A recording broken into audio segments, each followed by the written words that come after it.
Hi అండి, welcome back to my channel. Simple స్టైల్లో aloo fry చేసుకోవడం ఎలా, దానికి కావాల్సినవి నేను ఒక హాఫ్ కేజీ ఆలుగడ్డలు తీసుకొని పొట్టు తీసేసి ఈ విధంగా కట్ చేసుకొని పెట్టుకున్నానండి. ఒక పెద్ద సైజు ఉల్లిపాయ, ఒక 3 పచ్చిమిర్చి, వెల్లుల్లి రెబ్బలు, అల్లం వెల్లుల్లి పేస్ట్, ఉప్పు, కారం, పసుపు, గరం మసాలా. స్టవ్ వెలిగించుకొని బాండీ పెట్టి ఒక 2 పావులు ఆయిల్ వేసుకోవాలండి. అందులోనే జీలకర్ర వేసుకొని ఆయిల్ వేడి కానిద్దాము. వేడయ్యాక చూద్దాము. ఆయిల్ వేడయ్యాక మనం కట్ చేసుకున్న ఉల్లిపాయ, పచ్చిమిర్చి ముక్కలు వేసుకుందామండి.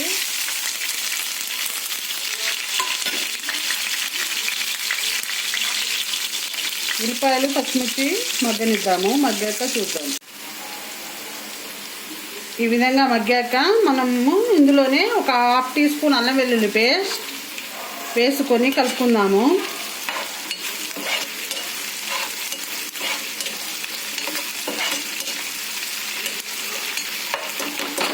కలుపుకొని మూత పెట్టుకుందామండి.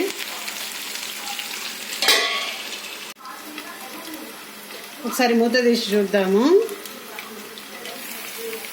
ఈ విధంగా మగ్గాక మనం కట్ చేసి పెట్టుకున్న ఆలు ముక్కలు వేసుకుందామండి.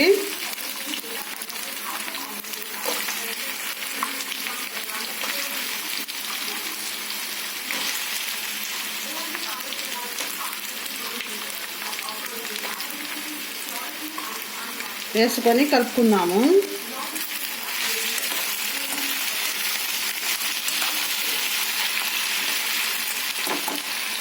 ఇందులోనే ఒక పావు టీ స్పూన్ పసుపు,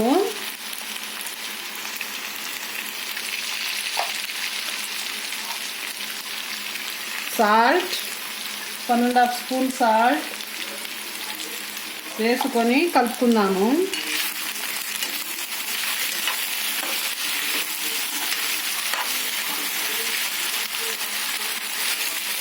మూత పెట్టుకుందాము. మూత పెట్టుకున్న ముద్ద కాకుండా పొడి పొడిగా వస్తుందండి. ఈ విధంగా చేస్తే ఒక 5 మినిట్స్ తర్వాత చూద్దాం. ఒకసారి మూత తీసి చూద్దామండి. ఆలు ముక్కలు కూడా మగ్గిపోయాయి. ఇప్పుడు ఇందులోనే సరిపడా కారం,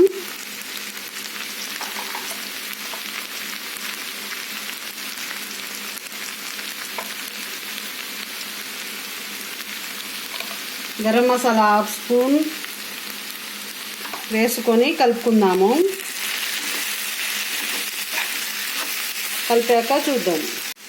ఈ విధంగా కలుపుకున్నాక పైనుంచి మనము కచ్చాపచ్చగా దంచుకొని వెల్లుల్లి రెబ్బలు వేసుకుందాము. వెల్లుల్లి రెబ్బలు వేసుకోవడం వలన ఆలు ఫ్రై అనేది టేస్ట్ బాగుంటుంది. పైనుంచి కరివేపాకు కూడా వేసుకోవాలండి. మీ దగ్గర ఉంటే వేసుకోండి. నా దగ్గర ఇప్పుడు అవైలబుల్గా లేదు కాబట్టి వేసుకోవట్లేదు. ఒకసారి కలుపుకుందాము. ఒక 2 మినిట్స్ మగ్గనిద్దామండి. మగ్గాక చూద్దాం. ఒకసారి మూత తీసి చూద్దాము. వావ్, టేస్టీ ఆలు ఫ్రై రెడీ అండి. ఈ విధంగా చేసుకుంటే వేడి అన్నంతో, చపాతీతోటి, పూరీతోటి, పుల్కాతోటి చాలా బాగుంటుంది. తప్పకుండా ట్రై చేయండి. ఎలా వచ్చిందో కామెంట్ సెక్షన్లో కామెంట్ చేయండి. అంతేనండి. మా వీడియో కనుక మీకు నచ్చినట్లయితే లైక్ చేయండి, షేర్ చేయండి, సబ్స్క్రైబ్ చేసుకోండి. కిందన్న బెల్ ఐకాన్ ప్రెస్ చేస్తే మా నోటిఫికేషన్లు మీకు వస్తాయి. Thank you very much.